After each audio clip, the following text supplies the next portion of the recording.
अस्सलाम वालेकुम दोस्तों, आप देख रहे हैं MZ फोर्सेज एकेडमी, जहां मिलती है पाकिस्तान फोर्सेज की हर टेस्ट, हर स्टेज और हर अपडेट की सबसे ऑथेंटिक मालूमात। अगर आप भी आर्मी, नेवी या एयरफोर्स ज्वाइन करना चाहते हैं तो आप बिल्कुल सही जगह पर हैं।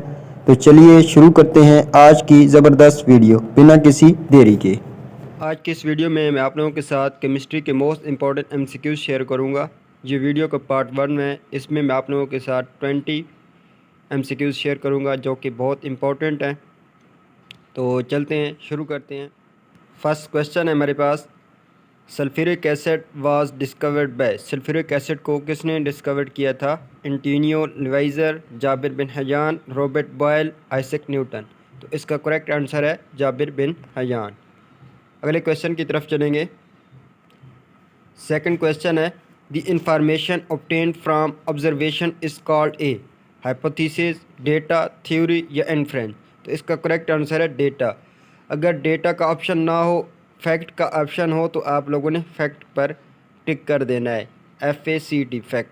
ठीक है, अगर फैक्ट और डेटा दोनों ऑप्शन आ जाते हैं तो आप लोगों ने डेटा पर क्लिक करना है। अगर बोथ का भी ऑप्शन हो फिर भी आप लोगों ने डेटा पर ही क्लिक करना है। अगले क्वेश्चन की तरफ चलेंगे। थर्ड क्वेश्चन है, the western scientist think that the universe was always present, comes into being on its own, was created suddenly, came into being after the Big Bang। देखें, B और D ये दोनों option correct है। अगर इनमें both का option हो तो इनमें से एक लगा देना है। अगर दोनों एक साथ आ जाएं लेकिन बोथ का ऑप्शन ना हो तो इनमें से एक भी आप लगा सकते हैं। ठीक है, कोई भी लगा दें, आपका करेक्ट हो जाएगा। लेकिन मोस्टली जो ऑप्शन है वो एक ही आएगा, तो इनमें से एक ही करेक्ट होगा। आप लोगों ने दोनों ऑप्शन को एक बार देख लेना है, रीड कर लेना है। अगले क्वेश्चन की तरफ चलते हैं। नंबर 4 क्वेश्चन है, a photosynthesis is tested by observation, conclusion, experiment, compression with other theories. तो इसका करेक्ट आंसर है एक्सपेरिमेंट। अगर दोनों एक साथ आ जाते हैं तो इसका आंसर एक्सपेरिमेंट ही करेक्ट होगा। अगर बोथ का ऑप्शन हो तो बोथ को आप लोगों ने नहीं लगाना, एक्सपेरिमेंट इसका ऑप्शन करेक्ट होगा। लेकिन अगर एक्सपेरिमेंट का ऑप्शन नहीं होता, कंपैरिजन विद अदर थ्योरीज का ऑप्शन आ जाता है या सिर्फ थ्योरीज का ऑप्शन आ जाता है तो आप लोगों ने वही लगा देना है अगर एक्सपेरिमेंट का ऑप्शन नहीं आता। तो अगले क्वेश्चन की तरफ चलेंगे। नंबर 5 क्वेश्चन है, inference are deduced through experiment, from observation, from theories, through imagination. तो इसका करेक्ट आंसर है बी, फ्रॉम ऑब्जर्वेशन। अगले क्वेश्चन की तरफ चलेंगे। नंबर 6 क्वेश्चन है, which one of the following will convert Fe3+ to Fe2+। इनको कन्वर्ट करना है, HCl, Cl2H या H2S। देखिए इसका आंसर H2S करेक्ट है। ठीक है, लेकिन अगर H2S का ऑप्शन नहीं है तो फिर हाइड्रोजन H इसका ऑप्शन करेक्ट होगा। लेकिन अगर H और H2S दोनों ऑप्शन एक साथ आ जाते हैं तो आप लोगों ने H2S ही लगाना है। ठीक है, इसका H2S ही ऑप्शन करेक्ट होगा। अगर बोथ का ऑप्शन आ जाता है तो फिर भी H2S ही आप लोगों ने लगाना है। ठीक है, लेकिन अगर H2S का ऑप्शन नहीं है, सिर्फ H हाइड्रोजन का ऑप्शन आ रहा है तो फिर आप लोगों ने हाइड्रोजन H लगाना है। ठीक है, अगले क्वेश्चन की तरफ चलेंगे। नंबर 7 क्वेश्चन है, isotope of an element have different atomic number. Isotope का जो एलिमेंट का जो है वो क्या डिफरेंट होता है? Atomic number, chemical properties, number of neutron या mass number. Number of neutrons और मास नंबर दोनों ये इसके डिफरेंट होते हैं, मुख्तलिफ होते हैं। बट अगर इन ये दोनों ऑप्शन एक साथ आ जाते हैं तो आप लोगों ने कोई एक लगा दें तो आपको करेक्ट हो जाएगा। लेकिन अगर दोनों ऑप्शन में से एक ऑप्शन है तो वही इनमें से नंबर ऑफ़ न्यूट्रॉन या मास नंबर होगा तो वही आपका करेक्ट होगा। अगर बोथ का ऑप्शन आ जाता है तो बोथ का लगा देना है। ठीक है, अगर बोथ का ऑप्शन नहीं आता तो फिर इनमें से एक इसका करेक्ट होगा। ठीक है, तो अगले क्वेश्चन की तरफ चलेंगे। नंबर 8 क्वेश्चन है, which one of the following metals is use to prepare hydrogen gas industrial. Hydrogen gas जो इंडस्ट्रियल इस्तेमाल होती है, copper Cu, aluminium Ai, iron Fe या जिंक Zn। तो इसका ऑप्शन डी करेक्ट है, जिंक। वैसे तो आयरन भी करेक्ट है बट इधर इसका ऑप्शन जिंक करेक्ट होगा। क्योंकि दोनों एक साथ ऑप्शन आए हुए हैं। अगर जिंक का ऑप्शन ना हो तो फिर इसका आयरन करेक्ट होगा, ठीक है, अगर जिंक का ऑप्शन ना हो तो, ठीक है। अगले क्वेश्चन की तरफ चलेंगे। नंबर 9 क्वेश्चन है, one method of producing hydrogen gas on a large scale is by the reaction of methane with steam. Methane के साथ रिएक्शन करना है, तो वो कह रहा है कि इसमें इक्वेशन बनानी है। करेक्टली इक्वेशन कौन सी बनेगी, रिएक्शन क्या बनेगा, तो इसका ए ऑप्शन बनेगा CH4 + H2 into CO + 3H2, ठीक है। बाकी तीनों ऑप्शन आप लोगों ने देख लेनी है, रीड कर लेनी है, ठीक है। जो ए ऑप्शन है ये करेक्ट होगा, आप लोगों ने देख लेना है। जो hydrogen gas on a large scale by the reaction, methane के साथ जो रिएक्शन कर रही है, स्टीम बना रही है, वो है CH4 + H2 into CO + 3H2। अगले क्वेश्चन की तरफ चलेंगे। The most abundant compound of hydrogen is hydraulic acid, HCl, ammonia, NH3, methane, CH4, water, H2O। तो इसका डी ऑप्शन करेक्ट है, वाटर H2O, ठीक है। अगले क्वेश्चन की तरफ चलेंगे।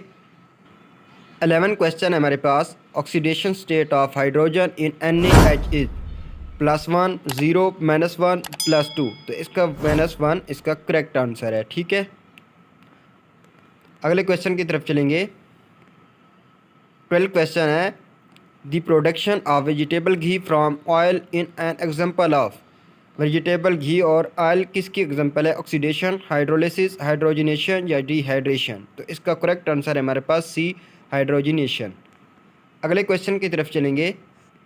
13 क्वेश्चन है, nascent hydrogen is more reactive than molecular hydrogen because it is in atomic form, it has low energy, it is in molecular form, it is less reactive.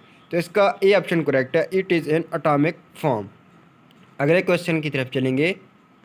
14 question है, hydrogen Burns. Hydrogen Burns होते हैं blue flame में, red flame में, pale blue flame या bright yellow flame.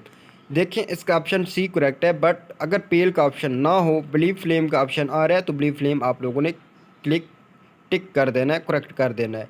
लेकिन अगर pale blue flame का option आ रहा है और ब्लू फ्लेम का भी ऑप्शन आ रहा है, फिर आप लोगों का जो ऑप्शन करेक्ट होगा वो पेल ब्लू फ्लेम करेक्ट होगा, ठीक है। अगले क्वेश्चन की तरफ चलेंगे। 15 क्वेश्चन है, water has the maximum density at 0 degree, 4 degree, at 3.98 degree, 25 degree या 100 डिग्री। देखिए इसका ऑप्शन बी करेक्ट है, 3.98 डिग्री। मतलब इशारे के बाद 5 के ऊपर जो इशारे के बाद हिंसा आ जाता है उसको हम अगले हिंसे में कन्वर्ट कर देते हैं, ठीक है। जैसे कि 3.98 डिग्री है तो इसको हम 4 डिग्री लिख सकते हैं।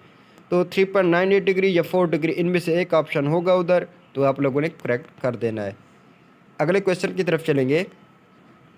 16 क्वेश्चन है हमारे पास। The anomalous behaviour of water is explain by ionic bonding, covalent bonding, hydrogen bonding या मेटालिक बर्निंग। तो इसका करेक्ट आंसर होगा हाइड्रोजन बर्निंग। अगले क्वेश्चन की तरफ चलेंगे। नंबर 17 क्वेश्चन है, water in its chemical reaction behaves as. Water किसके साथ केमिकल रिएक्शन करता है, ओनली एसिड के साथ, ओनली बेस के साथ, नेचुरल सब्सटेंसेस के साथ या बोथ एसिड एंड बेस के साथ। तो इसका डी ऑप्शन करेक्ट है, एसिड और बेस के साथ, दोनों के साथ जो केमिकल रिएक्शन बिहेव करता है, ठीक है। अगले क्वेश्चन की तरफ चलेंगे। नंबर 18 क्वेश्चन है, permanent hard water contain compound of. Permanent hard water calcium chloride and magnesium sulphate, ये इसके परमानेंट कंटेन वाटर है। परमानेंट हार्ड वाटर जो कैल्शियम क्लोराइड और मैग्नीशियम सल्फेट है, ठीक है। ये आप लोगों ने सारे ऑप्शन एक बार देख लेने हैं, रीड कर लेने हैं, याद कर लेने हैं, और इसका करेक्ट आंसर है B, calcium chloride and magnesium sulphate. अगले क्वेश्चन की तरफ चलेंगे। 19 क्वेश्चन है हमारे पास। Ion exchange method is use to remove. Ion exchange method use होता है जो रिमूव करने के लिए suspended impurities, temporary hardness of water, permanent hardness of water या बैक्टीरिया फ्रॉम वाटर। तो इसका करेक्ट आंसर है हमारे पास C, permanent hardness of water, ठीक है। अगले क्वेश्चन की तरफ चलेंगे। लास्ट 120 क्वेश्चन है हमारे पास। The physical association of water with ion is called hydrolysis, dehydration, hydration या सोल्वेशन। तो इसका करेक्ट आंसर है सी, हाइड्रेशन। तो ये थे 20 MCQs इंशाल्लाह अगली वीडियो में बहुत जल्द अपलोड कर दूंगा। इंशाल्लाह रोज़ाना के बेस पर एक वीडियो आप लोगों के पास आएगी यूट्यूब चैनल पर। तो अगर आप लोगों ने अभी तक मेरे यूट्यूब चैनल को सब्सक्राइब नहीं किया तो जल्दी से कर ले, ताकि इस तरह की मज़ीद वीडियो का नोटिफिकेशन आप तक पहुंच सके। तो अगली वीडियो के लिए इंशाल्लाह बहुत जल्द आ जाएगी। तो तब तक के लिए अल्लाह हाफिज़।